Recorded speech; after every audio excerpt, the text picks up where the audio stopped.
होळी आणि धुलिवंदनादरम्यान लोकल आणि रेल्वे गाड्यांवर पाण्याच्या पिशव्या फुगे फेकून मारल्यामुळे अनेक प्रवासी जखमी होण्याच्या घटना या सातत्यानं घडत असतात आणि याच पार्श्वभूमीवर असे प्रकार टाळण्याकरता आता डोंबिवली रेल्वे पोलिसांनी पुढाकार घेतलाय। रेल्वे रुळालगत असणाऱ्या वस्तीमध्ये या संदर्भात जनजागृती करण्यास सुरुवात झाली आहे।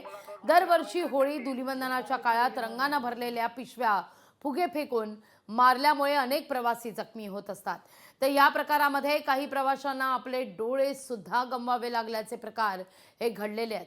या पार्श्वभूमीवर रेल्वे पोलिसांनी आता पुढाकार घेत प्रकार टाळण्याकरता उपाययोजना सुरू केलेल्या आहेत।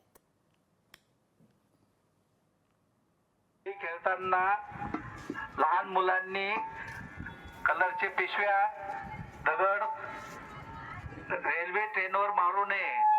जर व्यक्ती मिळून आल्यास त्यांच्या पालकांवर पण कारवाई करण्यात येईल, लहान मुलांवर पण कारवाई करण्यात येईल। याकालाही पुढे घेणार नाही।